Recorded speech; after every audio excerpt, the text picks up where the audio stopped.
ኤርምያስ 18 ከቁጥር 1 ጀምሮ እስከ ቁጥር 6 ያለ የጌታ ቃል ክፍል አነባለሁ። በጌታ በኢየሱስ ክርስቶስም የምንወደው የጌታ ቃል እንዲህ ይላል።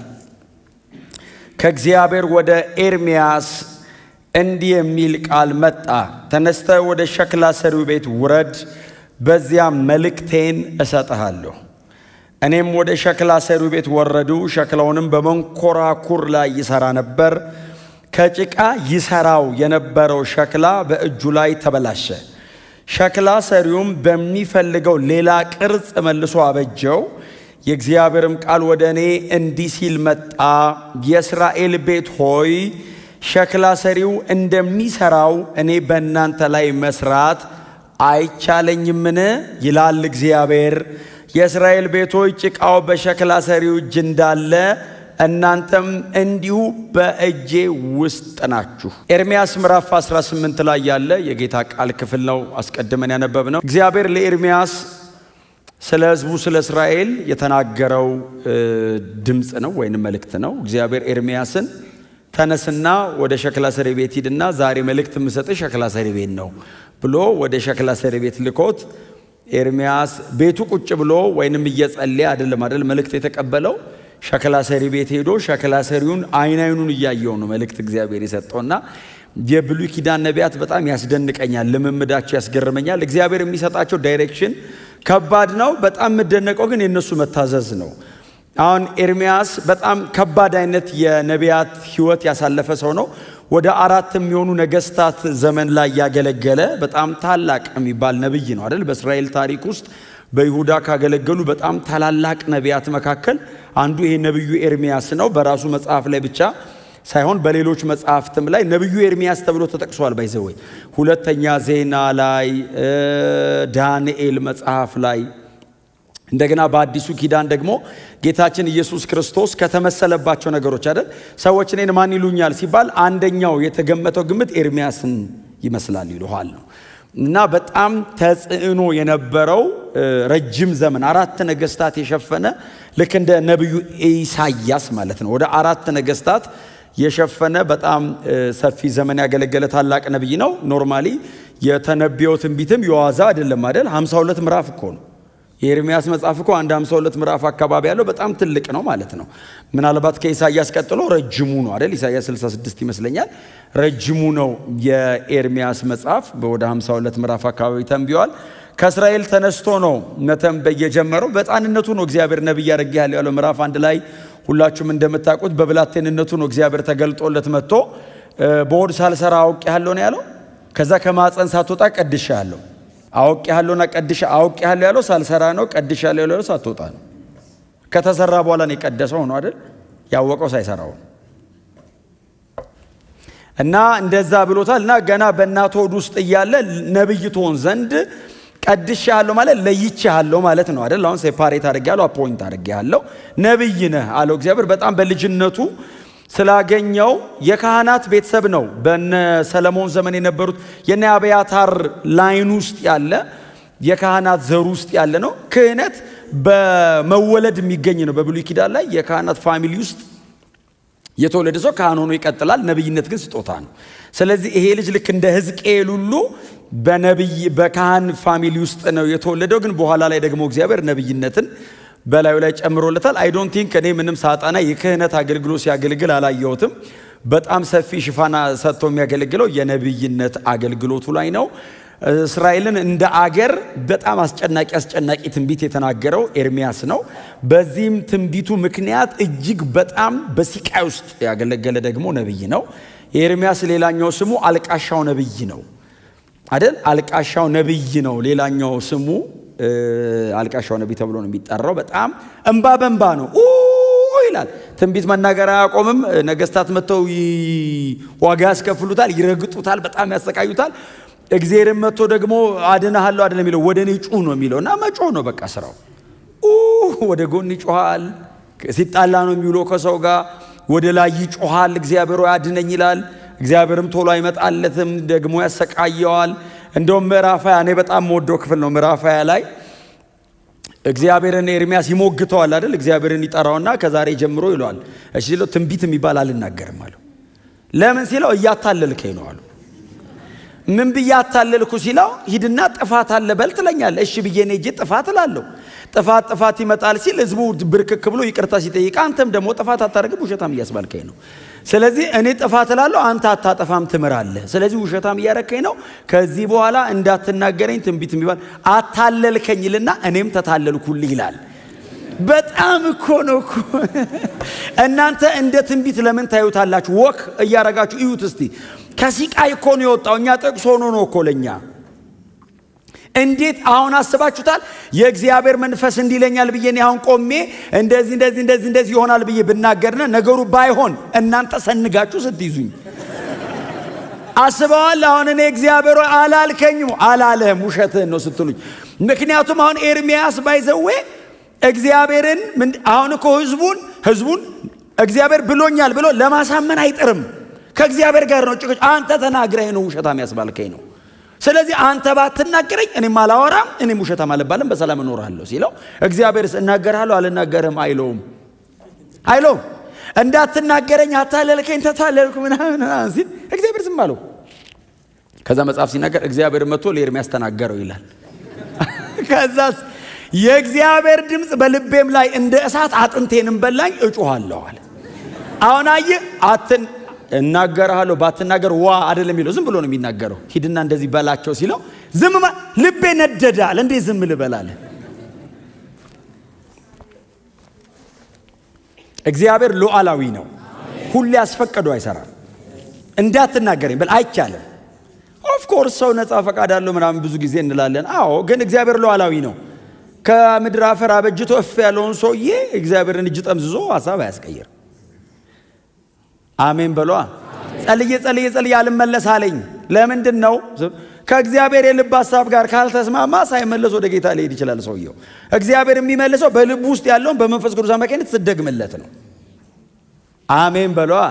እንጂ ነው የምፈልገውን ደርድሬ ጽፌ አምጥቼ መልስ ፈርምበት ብዬ ሰጠው። እግዚአብሔር ጸለይካው አይፈርምም። አብረን እንጻፈው እስቲ ናት የቆጭ በሊዳ ይሄን እናስተካክለው አብረን ይላል።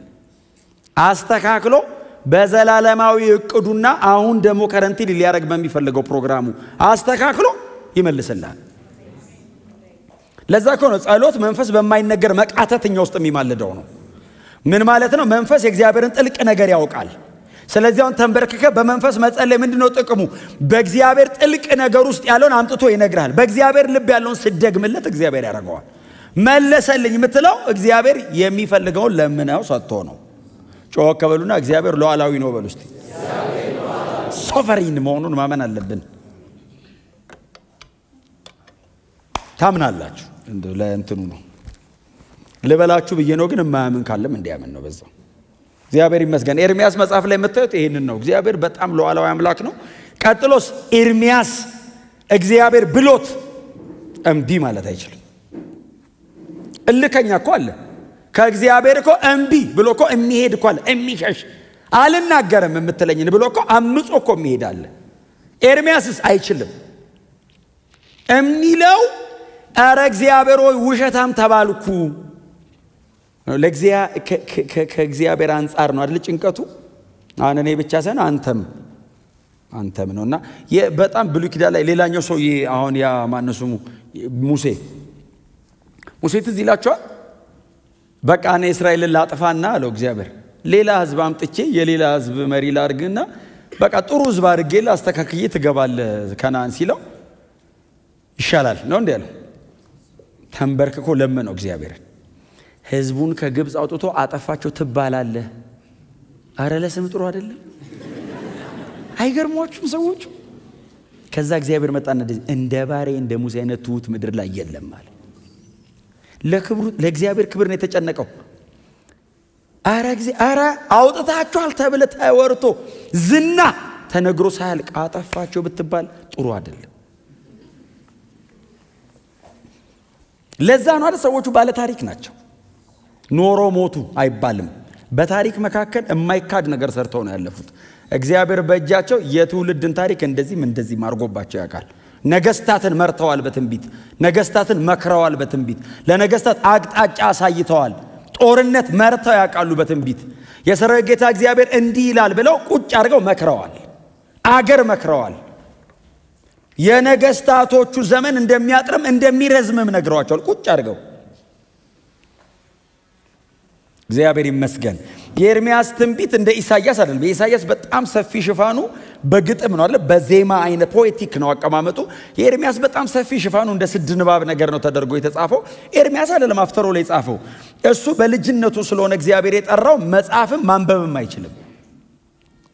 በጣም እኮ ነው የሚገርም።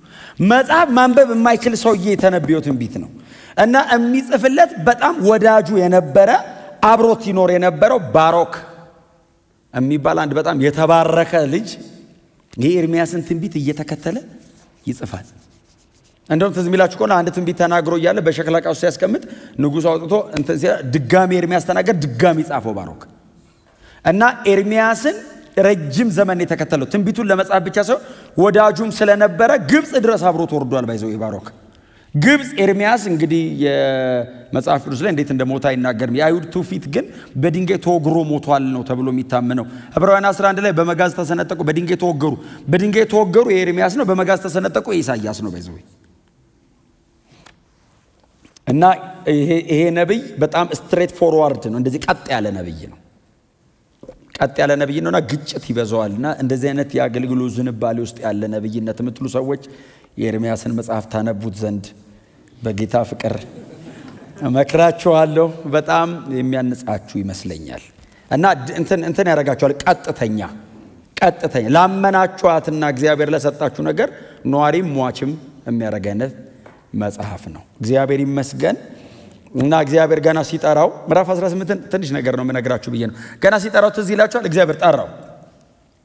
እግዚአብሔር ይናገር ዘንድ አልችልም፣ እኔ አፌ ምንድነው? አፌ ኮልታፋ ነው፣ ያልተማርኩ ነኝ ማለት ነው ባይዘ እንጂ ኮንስትራክቲቭ እንዲ አቀናብሬ ማውራት አልችልም አይነት አይደለም። እኔ እግዚአብሔር ይሄ ሁሉ ካህን ይሄ ሁሉ ምን ባለበት ዘመን እኔን ጠርተ አራ እንዳላሳፍረ ሲለው አይ እኔ ካንተ ጋር ሆናለሁ አለው አይደል? እና እግዚአብሔር አፌ እንዳሰሰ ይላል። እግዚአብሔር አፉ እንዳሰሰ እግዚአብሔር ይመስገን። ጎበዝ ተናጋሪ ያደረገው ሳይሆን የሚናገርበት አደረገው እና ቃሉን በአፌ ላይ አኖረ ይላል። በጣም እኮ አስደናቂ ናቸው እኮ እነዚህ ቃላት እኮ ደጋግመን ሰምተናቸው ነው። አስበው አይናገርም ነው አፌ ላይ ያስቀመጠ ማለት የሚለኝን ነው የምለው አይደል? ፕሮግራም አድርጌ አልናገርም እስኪለኝ ግዴታ ጠብቃለሁ። እኔ የእሱ አንደበቱ ነኝ ማለት ሁሌ እሱ እንዲናገር ጠባቂ ነኝ ነው። ስለዚህ የኤርምያስ ጆሮ እግዚአብሔር አፍ ጋር ነው። እግዚአብሔር ሲል ምንድን ነው ይላል? እግዚአብሔር ካላለ አይልም ማለት ነው። ይህንንም ከነሱ እንድንማር ጌታ ይርዳል። እና ሲጠራው ገና ምንድን መሰላችሁ ያለው? በእስራኤል አለው ሲል በነገስታቷና በህዝቧ በካህናቷ ላይ ዛሬ አስነስቻለሁ አለው። ድፍን ሀገር ነው ባይዘ በቃ ትጣላለህ አለው። ይመጣሉ አለው፣ ይዋጓል። ማን ነው የሚዋጋው? ነገስታቶቿ። ማን ነው የሚዋጋው? ካህናቷ። ማን? ህዝቡ ይዋጓል አለውና አድን ዘንድ እኔ ካንተ ጋር ነኝና ድል አይነሱም አለው። አሁን እኮ ኦፍ ኮርስ አሜን ያስብላል። ግን ንጉስ መጥቶ ይዋጋሃል። አተራረፍን አስበው። ከንጉስ ጋር ተዋግተህ መትረፍ አይበለው እኮ ከገደል አፍ ላይ ነው የሚያነሳ እግዚአብሔር። ህዝቡ ከንጉስ ብታመልጥ ህዝብ አለ። ከህዝብ አምልጠ ቤተ ክርስቲያን እንዳገባ ካህኑም ጠላት ነው። ከዛ ምን አለው መሰላችሁ? እንደ ተመሸገ ከተማ እንደ ብረት አምድና እንደ ነሐስ ቅጥር አረጋለሁ አለው። ብቻ እግዚአብሔር ከእናንተ ጋር ይሁን እኮ። በእውነት ቦልድ ነው ሰውየው፣ በጣም ቦልድ ነው። እና እንደነ ሐናንያና ሸማያ ነው ስሙ አንደኛው ሐሰተኛው ነቢይ፣ በጣም ፊት ለፊት የተቃወማቸው በኤርምያስ የንግግር ቃል ሞቱ የተባሉት ነቢያት ማለት ነው። ሞቱ ይላል። ስለዚህ ይላችሁ አለ የብረት ቀንበር የእንጨት ቀንበር ተሸክሞ ኤርምያስ የሰራዊት ጌታ እግዚአብሔር እንደዚህ ይላል በግዞት ትወሰዳላችሁ ሲል ሐናንያ ነው መጥቶ ከጫንቃው ሰበረው የሚለው። መጣና ሐናንያ ከጫንቃው እዛው እኮ ነው ቆሞ እግዚአብሔር እንዲህ ይላል ሲል ህዝቡ እንዲህ ተሰብስቦ ምን ይላል ሲሉ እግዚአብሔር ቀንበር ጭንባችኋለሁ ሲል ሐናንያ ከመሃል ብድግ አለ መጣና ኤርምያስ ጫንቃ ላይ ያለውን ቀንበር ሰበረው። ኤርምያስ ቀንበር ይጫናል እያለ የተናገረ ሐናንያ ጮክ ብሎ ተሰበረ ዛሬ አለ። ዛሬ ሰብሬዋለሁ ሲል ኤርምያስስ ልክ ከጫንቃው ላይ የእንጨቱን ሲሰብር ኤርምያስ ለምን ሰበር ካንተ አላለውም። ኤርምያስም አሜን አለ ይላል። ባይዘው እግዚአብሔር ዛሬ ሰብሬዋለሁ ይላል ሲል ኤርምያስም አብሮ ከህዝቡ ጋር አሜን አለ። ተሰበረ። አሜን። ምክንያቱም እግዚአብሔር ምንም አላለውማ በዛ ሞመንት። ከዛም ኤርምያስ ሄደ ይላል። በመንገዱ ሲሄድ እግዚአብሔር ኤርምያስን መንገዱ ላይ ጠበቀው። ኤርምያስ አቤት ተመለሳለሁ። ለምን? አንተ የእንጨት ሰብረሃል፣ እኔ የነሐስ አድርጌዋለሁ ቀንበሩን። ምን ማለት ነው? የማይሰበር ላላ ያለ ነበረ እንጨቱ፣ ይሰበራል ብትሄዱም። አሁንስ ነሐስ ማለት ከብረት ታይፖች ጠንካራው ነው። እግዚአብሔር ካልሆነ አይሰብረውም ማለት ነው። ማንም የነሐሱን በር ሰብራለሁ ያለው እግዚአብሔር ብቻ ነው። ማንም አይሰብርም።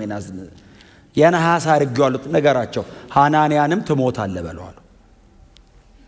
ተመልሶ መጣ። ህዝቡ ተሰበረ ቀንበራችን ብሎ ሳይጨርስ ኤርምያስ መጣ። ያስፈልጋል። ከዚህ ኤርምያስ መጣ። የሰራዊት ጌታ እግዚአብሔር በመንገድ ተናግሮኛል። ምን አለ? የእንጨቱ ተሰበረ ብሎ አመስግኖ ሲል የእንጨት ሰብራችኋል፣ ነፃ ወጥተን ቀረን ሊሉ ሲሉ የነሐስ አድርጌዋለሁ ሲል ሐናንያ መጥቶ አይሰብረውም፣ የነሐስ ነው። ከዛ አንተ ሐሰተኛ ነቢይ ሐናንያ ሆይ ትሞታለህ አለው። ወጥቶ ሄደ። እንደ ኤርምያስ ቃል በስድስተኛ ወር ነው ምናምን ሐናንያ ሞተ ይላል። እንደ ኤርምያስ ቃል ነው የሚለው። ታሞ በአጋጣሚ አይልም፣ ድንገት ሞታ አይልም፣ እንደ ተናገረው ቃል እና በጣም ከባድ ነው አይደል? እና ስሙ ኤርምያስ ማለት እኮ ስሙ ምን መሰላችሁ? እግዚአብሔር ይወረውራል ማለት ነው። በዚህ አንድ ሌላ ትርጉም አይቼ ነበር። አሪፍ ትርጉም ነው። እግዚአብሔር ከፍ ያደርጋል የሚል ግን እግዚአብሔር ይወረውራል የሚለው ነው ትክክለኛው። እግዚአብሔር ይወረውራል ህዝቡን አይደለም። ባይዘው የትንቢቱ ግን አሕዛብን እግዚአብሔር ይጥላቸዋል ነው ትርጉሙ። ይሁዳን ይወረውራል አይደለም። ኤርምያስ የይሁዳ የእስራኤል ቤት ነብይ ነው፣ የተመረጠው ህዝብ። እናንተን ይወረውራችኋል አይደለም ትንቢቱ። ባይዘው ባቢሎንን እና እነ ፋርስን መውደቃቸውን የሚያሳይ ነው የኤርምያስ የስሙ ትርጉም እንጂ አሁን ህዝበ እስራኤልን እግዚአብሔር አይወረውርም። እግዚአብሔር ርስቱ ህዝቡ ነው። እግዚአብሔር ህዝቡን አይወረውርም በፍጹም። እንደሱ እንዳታስቡ። እግዚአብሔር ይወረውረኛል ብላችሁ እንዳታስቡ። አይወረውርም። እኛ አዲስ ኪዳንማ እንዴ በልጁ ደም የተዋጀን እኛንማ በቀኙ አስቀምጦናል። እዛው ነው የሚያኖረን። አሜን። እና ምዕራፍ 17 የሚያልቀው ሰንበትን ስለማክበር ተናግሮ ነው። ሰንበትን ምናምን እየጣሱ ስላስቸገሩት ሰንበትን ስለማክበር ተናግሮ ምዕራፍ 18 ላይ እና እግዚአብሔር መጣና ለኤርምያስ እንግዲህ ለምዷል። ኤርምያስ እንደዚህ አይነት ትንቢቶች ነው የሚነገረው። ኤርምያስ፣ ሕዝቅኤል እንደውም የሕዝቅኤል ትንሽ ከበድ ይላል። ሕዝቅኤልን እንደውም አንድ ምንድን እብዱ ነብይ ነው የሚሉት። በአንድ ጎን ይሄን ያህል ቀን ተኛ ይለዋል። ሰው እኮ በአንድ አዳር እኮ ሲገላበጥ እኮ ነው የሚያድረው። ይሄን ያህል ቀን ለዛው ለመቶ ምናምን ቀናት ነው እንደዚህ በጎን ተኛል። በጎኑ ተኛ። ከዛ መልእክት ሰጠው። ህዝብ ያልንቀሳቀስ ብሎኛል ሆነ። ከዛ ደግሞ ጸጉርህን ቁረጥ ይለዋል። ከዛ ደግሞ ጸጉሩን ይቆርጣል። መልእክት ነው። ልብስህን ተሸከምና አጥሩን አፍርሰህ ውጣ ይለዋል።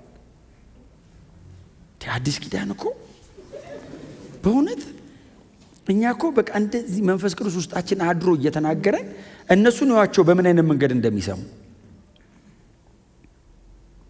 እና ኤርምያስንም እግዚአብሔር መጣና ዛሬ መልእክት አለኝ አለው። እሺ እግዚአብሔር ሆይ እሰማለሁ ሲል ተነሳለሁ። ብድግ አለ። ፖተር ሳውስ ሸክላ ሰሪ ቤት ነው መልእክት አለው።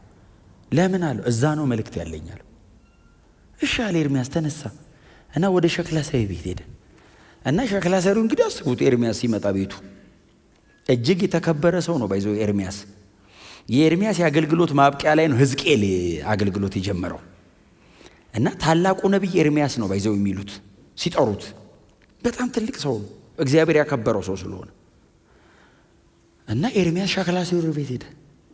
ሸክላ ሰሪው በመንኮራኩሩ ላይ ነው አይደል? ሸክላ ከጭቃ ከአፈር ይሰራል። እየሰራ እያለ ሸክላው በሸክላው ሰሪ እጅ ላይ ተበላሽ። ዲዛይኑ ሌላ ነው። ሸክላ ሰሪው ተበላሸ ማለት ያሰበው እሱን አይደለም። እየሰራው እያለ ሲበላሽ ከባድ ነው ቃሉ። አፍርሶ ሰራው። እጄ ውስጥ ናችሁ ብሎ ያለው እሱ ነው። አሁን እየሰራው ተበላሸ፣ ችግር የለውም። አፈረሰው፣ ከባድ ነው አይደል? አሁን መልእክቱ ለሸክላው አይደለም ለህዝቡ ነው። እና እየሰራው እያለ እጁ ላይ ሲበላሽ ሸክላ ሰሪውም ከመንኮራኩሩ ላይ ጭቃውን አንስቶ እንደገና ጨፈለቅ አቦካውና እንደሚወደው አድርጎ ሰራው። ኤርሚያስ ቁጭ ብሎ ያየዋል የሚሰራው። እኔ ሸክላ ሰሪው ሁሌ ይበላሽበት አላቅም። የዛን ቀን ለምልክት ተብሎ ተበላሽቶበት እንደሆነም አላቅም። እግዚአብሔር ለኤርሚያስ ቁጭ ብሎ ሸክላ ሰሪውን እያየው ድምፅ ሰጠ። ኤርሚያስ ሆይ አለው። ሸክላ ሰሪ ቤት ቁጭ ብሎ እኮ ነው። አቤት እግዚአብሔር ሆይ አለው። ሸክላው በሸክላ ሰሪው እጅ እንዳለ ሕዝቤ በእኔ እጅ ውስጥ አለ ነው ያለው። እጄ ላይ አለ አይደለም ያለው፣ እጄ ውስጥ ናችሁ አለ።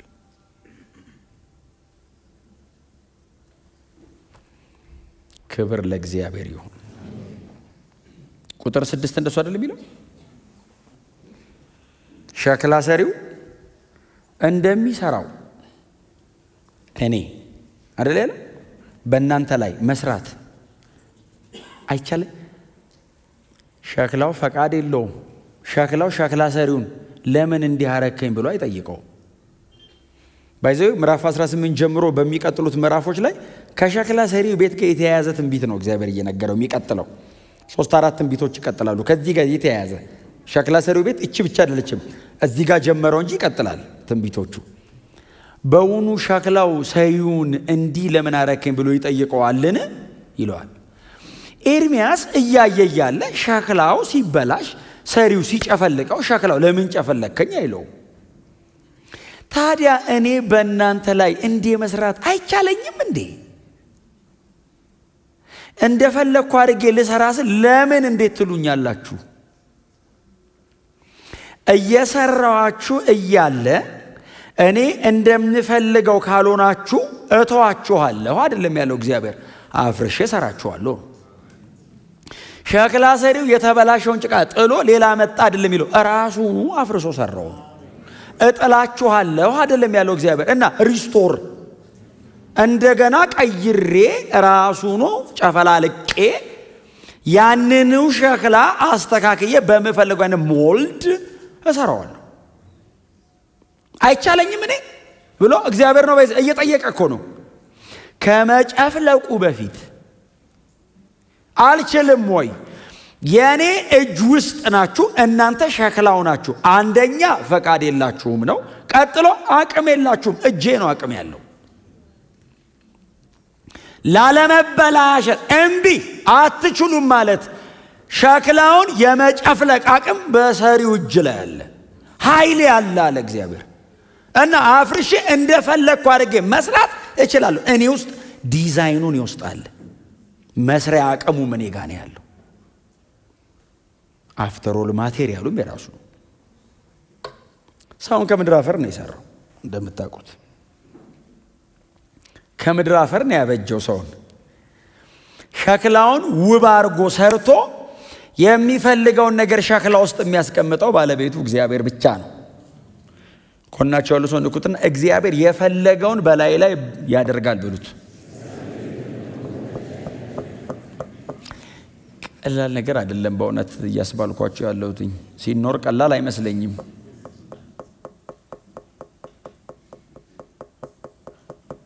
የኔ የሚባል አይኖረኝም ማለት ነው። የእግዚአብሔር ይሆናል ማለት ነው። ሁሉም ነገሬ እማዝበት ቦታ አይኖረውም ማለት ነው። ህይወቴ የኔ የግሌ እምለው የተደበቀ ቦታ አይኖረኝም። የትኛውንም የህይወቴን ክልል እግዚአብሔር አክሰስ ያደርገዋል ማለት ነው። ዕውቀት፣ ስሜት፣ ፈቃድህን ማለት ነው። ይሄ መንፈስ፣ ነፍስ፣ ስጋህን እግዚአብሔር አክሰስ ያደርገዋል። ሲጨፈልቅ መርጦ አይጨፈልቅም፣ በሙሉ ነው የሚጨፍ ዲሞሊሽ ተበላሽቷል። አሁን እስቲ እዛው እንዳለ አይደለም የሚለው ጭፍልቅ አድርጎ ከዜሮ ነው የሚጀምረው አይደል? ነገር ሲበላሽ እኮ ለማስተካከል መሀል ላይ አይደለም፣ ባክ ቱ ዘ ኦሪጂን መነሻው ላይ መመለስ ነው ጥሩ። ከመጀመሪያም እንዲህ አልነበረም ብሎ ነው የሚመጣው እግዚአብሔር። ጊዜ አይባክንበት። ቶሎ የምንሰራ ከሆነ ጊዜ አይፈጅም። እና ሸክላ ነን። አሜን። ውድ ያረገን ያደረብን ነው። ይሄንን በጣም ማመን አለባችሁ። ውድ ያረገን በጣም ቫልዩ እንዲኖረን ያደረገው እግዚአብሔር እኛ ውስጥ ያስቀመጠው ነው።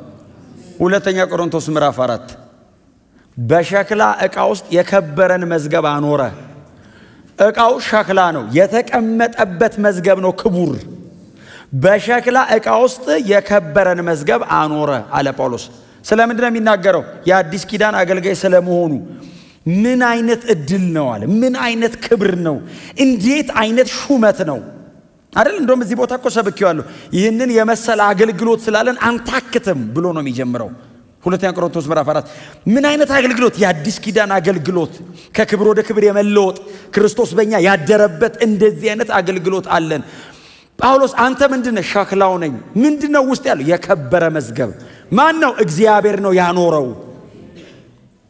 የከበረው መዝገብ እንዲወጣ ሸክላው በተወሰነ መንገድ ጊዜ እየጠበቀ መሸረፍ አለበት አይደል?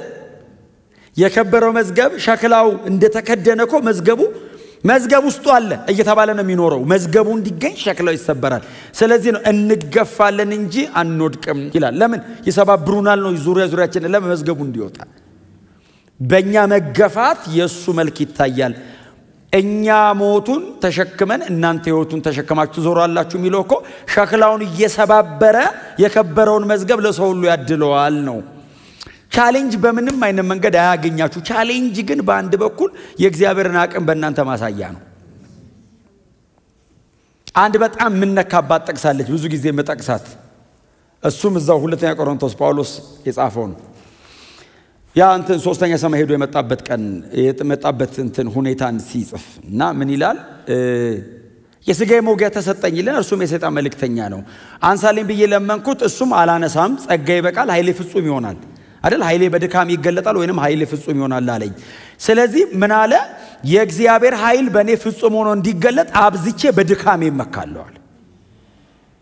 አሁን መውጊያው እያደከመኝ ነው፣ በጣም እየገደለኝ ነው፣ እየደቀኩ ነው። እግዚአብሔር መጣና አላነሳውም፣ የበለጠ እንዲያደቅ ነው ማረገው አለውና፣ ግን ኃይሌ ይገለጣል። የኃይል ፍጽምና የሚመጣው ባንተ ያለ መጠን መድቀቅ ነው ሲለው፣ እንግዲያው ኃይሉ ፍጹም እንዲሆን በድካሜ አብዝቼ እመካለሁ። መድከም የሚወደድ ባይሆንም ወደ ኃይል ፍጽምና የሚያመጣ ከሆነ ግን ክብር ለኢየሱስ ይሁን። የኃይል ፍጽምና ማለት ራሱ እኮ ጳውሎስ ነው የገባው እንጂ አሁን ፍጹም ኃይል ማን ያውቃል? እዚህ ውስጥ ምን አይነት ኤክስፔሪየንስ ነው? ስለዚህ እግዚአብሔር መጣና ለሕዝበ እስራኤል ያላት ይሄንን ለሕዝቡ ሰብስቦ እግዚአብሔር ያለው ይሄንን እኔ በእናንተ ማድረግ አልችልም እንዴ ሲል ትችላለህ ሲሉት፣ የእስራኤል ቤት ሆይ ጭቃው በሸክላ ሰሪው እጅ እንዳለ እናንተም እንዲሁ በእጄ ውስጥ ናችሁ። በቃ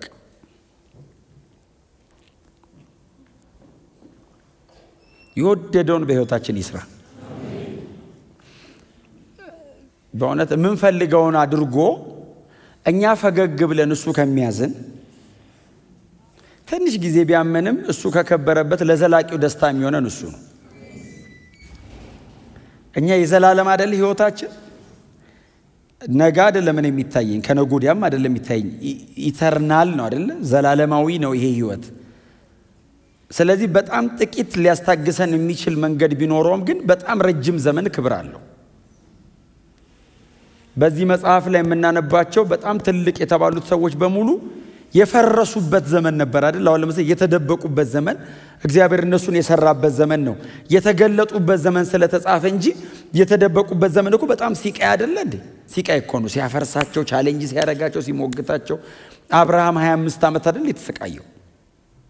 ዮሴፍ 13 ዓመት አይደል? እንደውም ከሞላና 14 ዓመት ነው የተሰቃየው። ኖህ 120 ዓመት እኮ ነው የተሰቃየው። እኛ መርከብ ሰርቶ ከጥፋት ውሃ ዳነ ብለን ያለቀውን ሰፊ ሽፋን ተሰጥቶ ስለተጻፈ ነው እንጂ እኮ 120 ዓመትስ ከመርከቡ ጋር አብሮ እሱ ሲሰራ። ጳውሎስ 14 ዓመት እኮ ነው የተሰራ። ድፍን 14 ዓመት እኮ ነው ሲያፈርሰው የኖረው። ያንን ፕራይዱን፣ ያንን እንትኑን፣ ይሄ ትቢቱን፣ የማይመለስ እልህኝነቱን እኮ ሲገነጣጠለው እኮ የኖረው እኮ 14 ዓመት ነው። ብቅ ሲል ግን የ100 ዓመት ሰርቶ ነው ያለፈው ሰውየው። የፈረሱበት ቀላል አይደለም። ከተሰሩ በኋላ ነው ውበታቸው የመጣው። በእውነት ነው የምላችሁ። እንደ ተዘበራረቀን እድሜያችን ከሚያልቅ ትንሽ ታግሰን የእርሱ ውበት በእኛ ታይቶ ብንጨርስ እሱ ነው ለእኛ ክብር። እንደ ክርስቲያን ደግሞ እንደሚወዳቸው ወንድማቸው ነው የምነግራቸው። እኔ እውነቴን ነው የምላችሁ። መፍረስ ካለበት በእጁ ያፍርሰው። አሁን እግዚአብሔር ያለው ታግላችሁ አይደለም ያለው፣ እኔ እጅ ላይ ነኝ እና ፈቃደኛ ስትሆን አፈርሰዋለሁ። ከዛስ እንደምፈልገው ዲዛይኑን ይወስድ ነው። እንዲህ አረገ ስራኝ አትበለኝ፣ እንደምፈልገው አድርጌ ልስራ። እኛ ደግሞ ተወልደን ያደግንበት ቤተሰብ አለ። ከአባት ከእናት የምንኖር ሰው ባህሪ አለ። ከዛ ውጪ ደግሞ በታሪክ እየሰማን ያደግነው አለመገዛታችን አለ። እሱ ሁሉ ነገር ተጠረቃቅሞ ቸርች መተን ቀና ብለን የምንቀመጠው እዚህ ድረስ ስራው ይሄ ለኔቶ ስንል እግዚአብሔርስ አልፌ እመጣለሁ ይላል። እግዚአብሔር ደግሞ አይፈራንም። የሚያባብለን በጣም እንዳንጮህ ነው እንጂ መስራቱ አይቀርም፣ ግን ያባብለናል። ግድ የለህም የዘላለም ክብር አለ ይላል። እሺ ስትል ነካ ያደርገዋል። በምድር ያለው ሲቃይ ብሎ ጻፈ ጳውሎስ እኮ ሲሉ በሰማይ ሊገለጥ ካለው ክብር ጋር አለ። የመሬቱ ሲሉ አይ ሲቃይ ነው፣ እዚያ አይ ሲቃይ ነው፣ እውነቱ ሲቃይ ነው። በሰማይ ሊገለጥ ካለው ክብር ጋር ግን ሳነጻጽረው ሸክላ ሰሪው ሸክላውን እንደሚሰራው እግዚአብሔር በእኛ ህይወት ላይ የወደደውን ይስራ። እግዚአብሔር የፈለገውን ያድርግ። በዚህ የሸክላ ዕቃ ውስጥ የተቀመጠ በጣም የከበረ መዝገብ አለ። ይሄንን መዝገብ አያሌ ህዝብ ሊያየው፣ አያሌ ህዝብ ሊያነበው፣ አያሌ ህዝብ ሊሰማው ይገባል። ይህንን የከበረ መዝገብ ይዘን እንዳንሞት ወዳጆች፣ ይመንዘር፣ ይውጣ። እውነቴን ነው የምላችሁ፣ ይውጣ። እግዚአብሔር በእኔና በእናንተ ህይወት ላይ ማድረግ የፈለገውን ያንን ያለ መከልከል ያድርግ። በጣም በጥቃቅን ነገር አትጥገቡ። በቃኝ አይ በቃ አትበሉ። ኖ አይ ልክ አይደለም። ትንሽ ነገር ስቀምስ ዓለምን የጨረስኩ ከመሰለኝ ምንም አልቀመስኩ። እግዚአብሔርን ጠጋ ብሎ ያየ ሰው እኮ በጣም ነው የሚጠጋው። ምንም ያላየ ነው ምን አለና የሚለው። ስለዚህ በደንብ እንጠጋው፣ የበለጠ ይስራ። በደንብ እንጠጋው፣ የበለጠ ይሙላን። በደንብ እንጠጋው፣ በውስጣችን ያስቀመጠው ምንም ሳይቀር አንጠፍጥፎ ይጠቀመው። የቀረ ጉልበት ካለን እግዚአብሔር ይውሰደው። የቀረ ነገ የሚባል እድሜ ካለን ለሱ ብቻ ይሁንለት። በእውነት ነው የምላችሁ፣ የቀረ ስም ካላችሁ ለእግዚአብሔር ስጡት። ምንም ነገር በህይወታችን ላይ ካለ የፈለገውን ለማድረግ ይውሰደው። በእውነት ነገ ከጥቂት ዓመት በኋላ እንዳንጸጸት፣ ያኔ በሰጠሁት ኖሮ እንዳንል፣ ምን አለ በህይወቴ ላይ የወደደውን አድርጎ ባሳረፈኝ እንዳንል፣ ዛሬ ይሄው ቀን ሳለ እንስጠው። የፈለከውን አርግ፣ ይሄው እኔ ሸክላው ነኝ አንተ ሰሪዬ ነህ ብለን እጁ ላይ ራሳችንን አኑረን ፈቃዳችንን እንስጥ። ቢያመንም የእግዚአብሔር ይሻላል። በእውነት እኛ ለኛ አንሆንም። እግዚአብሔር ነው ለኔ የሚያቀልኝ። የፈጠረኝ እሱ ነው። ፕሮግራም እሱ ውስጥ ነው ያለው። እኔ ካልነገረኝ አላውቀውም። ኮምፕሌን ላረገው አልችልም። ሸክላው ነኝ። በጣም በቁሙ ስሙኝ። በቁም ሊትራል በሆነ አይነት መንገድ ስሙኝ። ሸክላው ነን እኛ። ሸክላ ካልጠየቀ አንጠይቅ።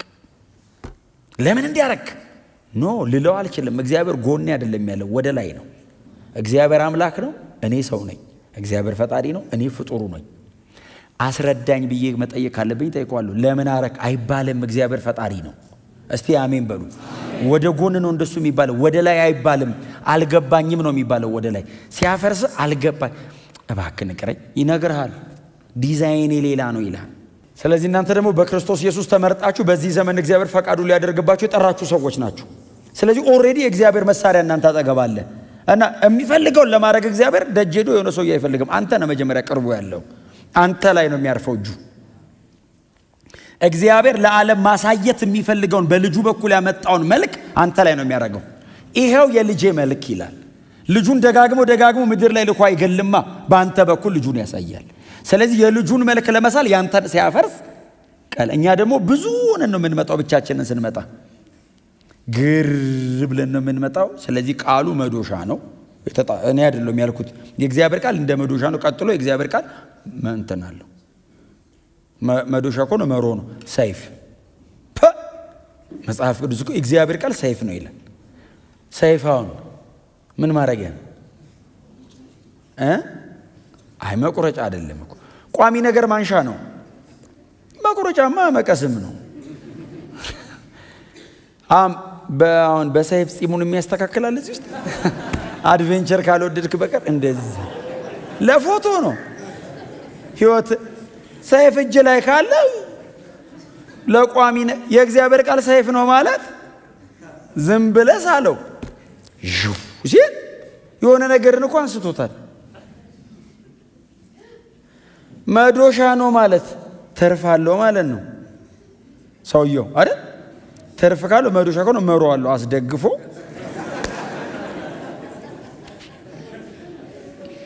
ግንጥል ሲያደርግ ነገ ስትመጣስ ኢየሱስን የሚመስል መልክ የምትስተካከለው በዚህ ነው። እውነቴን እኮ ነው የምላችሁ። ያደገ የለም እዚህ ቤት። ሁላችንም በእግዚአብሔር እጅ ላይ ልጆች ነን። ጎን ለጎን ነው እንትና የበሰለ ነው ልጅ ነው የምንለው እንጂ በእግዚአብሔር እጅ ላይ ሁሉም ሰው ልጅ ነው። በጣም እዚህ ቤት በጣም ትልቅ ሰው ካለ የ80 ዓመት ሰው ነው። እግዚአብሔር የዘላለም አምላክ ነው። የዘላለም አምላክ አጠገብ የ80 ዓመት ልጅ ነን። ስለዚህ ምን ልላችሁ ነው? እግዚአብሔር ሁሌ ልጆቹ ነን። እግዚአብሔር እጅ ላይ አናድግም። ስለዚህ ሁሌ ይሰራል ማለት ነው ሲመጣ እና ልጅን ደግሞ ታውቃላችሁ፣ ልጅ እኮ ተመክሮ ብቻ እኮ አይሆንም። እኔ አሁን አየለ ልጆቼን እኔ በጣም በንግግር ነው ማምነው። በንግግር ብቻ ግን አይሆንም። እንደዚህ አታድርግ፣ ይሄንን ማድረግ ልክ አይደለም፣ እንደዚህ ነው ብዬ አስረድቼው እሺ ዳዲ ገብቶኛል፣ በጣም ገብቶኛል ብሎ ዞር ሲል ያደርገዋል። ዞር ሲል ረስቶት ይሁን አውቆ አላውቅም።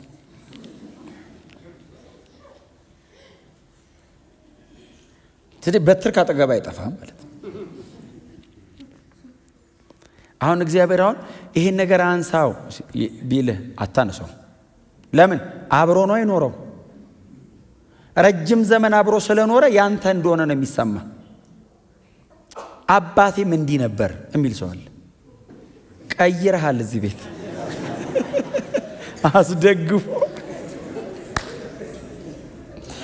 አትንካብኝ ይላል። እኔ መች ነካሁት? ቃሉ እኮ ሰይፍ ነው። ቃሉን ለመስማት ዝግጁ ከሆንክ በዚህ ሰይፍ ነው። ሰይፍ ላይ እንዲያርፍብህ እየፈቀድክ ነው። አሁን ስብከት ስትሰሙ አሁን እንደዚህ በስነ ስርዓት ቁጭ ብላችሁ እየሰማችሁ አትቁረጥ ይባላል። ሰይፍ እኮ ነው። ሲያደርግ አትንካው እንዴት ይባላል? ለመቆረጥ ተዘጋጅቶ የተቀመጠ ሰው ብድግ። ውበታችን ግን እሱ ውስጥ ነው። ጴጥሮስና ኢየሱስ የኖሩትን ኑሮ ውስጥ እዩት። እንደ ጴጥሮስ የሚስት አለ? እንደ ጴጥሮስ የሚደክም፣ እንደ ጴጥሮስ የሚያበላሽ? እንዴ ኢየሱስን እኮ ታውቃለህ፣ ከዘላለም ማዳኑ እኮ ሊያጎሎ ፈልጓል። እንደዚህ የሳተ ሰው የለም። አረ ስለመሞት የምታወራው ዝም ብለው ለመሞት አለው የምትለው አንዳንዴ የምልህ እዚህ ጋር አሁን እኔ መሲና አልኩ ንጉስና አልኩ አንተ ዞር ብለህ ደግሞ ልሞት ነው ትላለህ። በል ሁለተኛ እንዳትል። አሁን ጴጥሮስ ለኢየሱስ አስቦ እኮ ነው፣ ግን ሰይጣን እንደ ተዋሰው አላወቀም። ጌታስ መዶሻ አይደል ያመጣው? ብፁዕ ቅዱስ ጴጥሮስ ብሎት እንደዛ እኮ ነው አለ። የዮና ልጅ ስምዖን ሆይ ብፁዕ ነህ አንተ ጴጥሮስን ብፁዕ ብሎታል። ጴጥሮስ ብሎት ብፁዕ ምናምን ጴጥሮስ ምናምን ብሎት ተናግሮ ሳይጨርስ ወዲያው አይሆንብህ አለው። ጌታስ ቅድም ብፁዕ ብዬዋለሁ ብሎ ይተዋል? አይተውም። ጴጥሮስ ቀስ ብሎ እኮ ነው ለብቻው ነው የሚለው መጽሐፍ ሳብ አድርጎት ነው የመከረው ኢየሱስን። እኔ እኮ በጣም ይገርምኛል። መሲህ የመከረ የመጀመሪያ ፖፕ አይደል? ጴጥሮስ ያው ኤጲስቆጶስ ነው። መሲ መከረ ታውቃለህ። ማንም መክሮ ያገር እንግዲህ እዚህ ለጌታስ በተቀሩት በ11ዱም ሰይጣኑ እንዳይመጣ አድርጎ ነው የመለሰው። ጴጥሮስ ለብቻው ነው ያለው። ኢየሱስ በአደባባይ ሂድ አንተ ሰይጣን ብፁዕ ቅዱስ ብሎታል እኮ እዛ መሃል እዛው 2 ቁጥር ነው የወረደው። 5 ደቂቃ አልቆየም። ሂድ አንተ ሰይጣን ሲሉት አሁን አስባችን እነ ዮሐንስ ቀስ አይልም? ምንድነው አሁን መቸኮል? ሂድ አንተ ሰይጣን የሰውን እንጂ እግዚአብሔርን አታውቅምና ለመንገድ የመሰናከል ሆነሃል አለው። ጴጥሮስን ጌታ ኢየሱስ እንደዚህ እየገነጣጠለው ነው ሰው ያደረገው። ይሄ እኮ መፍረስ አይደለም ግን ጥልጥል። ሂድ አንተ ሰይጣን ከኢየሱስ አፍ ሲወጣ ሰው ትሆናለህ እንዴ? ከዛ በኋላ አየህ ድቅቅ ሰበረው ስትል ሰይጣኑን አባሮ ሰውየውን ሐዋርያ ያደረገው። ይሄ ነው እኮ አይደል ክርስትና? ይሄ ነው። አፈረሰው አይገልጸውም፣ ገነጠለው። የመሞት ያክል ነው ያደረገው። ሁሉንም ነው እኮ ጌታ ኢየሱስ እኮ አያልፋቸውም። ለምንድን ነው የሚያፈርሳቸው? ሐዋርያ ሥራ በእነሱ ነው የሚቀጥለው። የሚቀጥለውን 30 ዓመት በትክክለኛ ስታንዳርድ እንዲኖሩ 3 ዓመቷን ግዴታ መሰራት አለባቸው። እዚህ ጋር ከራራላቸው የሚቀጥለው ዘመን የነሱ አይደለም። እዚህ ጋር ጨክኖ ካፈራረሳቸው የሚቀጥለውን ዘመን ለነሱ ነው። ሰጥቷቸው እኮ ሄደ ባይዘው ምን ያደርጉት ይሆን ብሎ እኮ አልቆየም። እንኩ አላቸው። ምን ወንጌል? የትኛውን? ከእኔ ይኸው የእኔን ወንጌል ምን እናር ከፀሐይ መውጫ እስከ መጥለቂያ ሰበኩት። ሰጥቷቸው ሄደ። ያን ያክል ትረስት ያደረጋቸው 3 ዓመቷን በምን አይነት መንገድ አብረውት እንዳሳለፉ ስለሚያውቅ ነው። አይ እግዚአብሔር ከጨከነብህ ይፈልጋል ማለት ነው። ገንጠል ነገር ካደረገ አለብህ ፕሮግራም ማለት ነው። አሜን በሏ። ከዚህ በላይ ከሄድኩ ሌላ ነገር ሊሆን ነው። ስለዚህ እንደዛ ነው። በሸክላ ሰሪ እጅ ውስጥ ነን። እኔና እናንተ ሸክላ ነን። ቢ ሬዲ፣ ተዘጋጁ ለመፍረስ ለመሰራት፣ የኛ የሆነውን ነገር ለመጣል፣ የእግዚአብሔር የሆነውን ነገር ለመያዝ፣ በመንፈሱ ለመሞላት፣ በእግዚአብሔር ቃል ለመታጠቅ፣ የእግዚአብሔር የሆነውን ነገር በእኛ ለማድረግ እግዚአብሔር ከዚህ ጊዜ በኋላ በእኔና በእናንተ ህይወት ደግሞ እስቲ እሱ ተረኛ ይሁን። እኛ ይብቃንና እሱ ደግሞ እስቲ ይጀምር። እስቲ እሱ ደግሞ ይስራ። አሁን እስከ ዛሬ ሰው ሁሉ እኛን አይቶ ሊሆን ይችላል። ከዚህ በኋላ በእኛ እሱን ይሄው እስቲ የእሱ ዲዛይን ሲታይ የፍጥረት ናፍቆት የእግዚአብሔር ልጆች መገለጥ ነው። የእግዚአብሔር ልጆች ማለት ባይዘው ትርጉሙ አሁን 3 ደረጃ ነው አይደል ያለው ልጅነት። ቴክነን፣ ኔፊውና ሄሪዮስ። ቴክነን ማለት የሚታቀፍ ሕፃን ነው። ኔፊው ማለት ገና ቲኔጅ ያልሆነ ማለት ነው። ሄሪዮስ ማለት ማቹርድ ሰን ማለት ነው። የፍጥረት ናፍቆት የእግዚአብሔር ልጆች የሚለው ሄሪዮስ ነው። ማቹርድ ሰን ማለት የአባቱ መልክ ያለው፣ የአባቱ ካራክተር ያለው፣ የአባቱ ስትራክቸር ያለው፣ አባቱን የሚመስል ማለት ነው። ስለዚህ ፍጥረት የሚጠብቀው ዝም ብሎ ራንደምሊ የእግዚአብሔር ልጅ ምናምን የተባለ ሰው ሳይሆን ኢየሱስን የሚመስል መልክ ያለው ሰው ነው የሚጠብቀው። እሱ ደግሞ የተሰራ ነው። ኢትስ ኤ ፕሮሰስ። ፈቃደኛ ከሆንን እግዚአብሔር በእኔና በእናንተ ሁኔታ ልጁን ይገልጠዋል።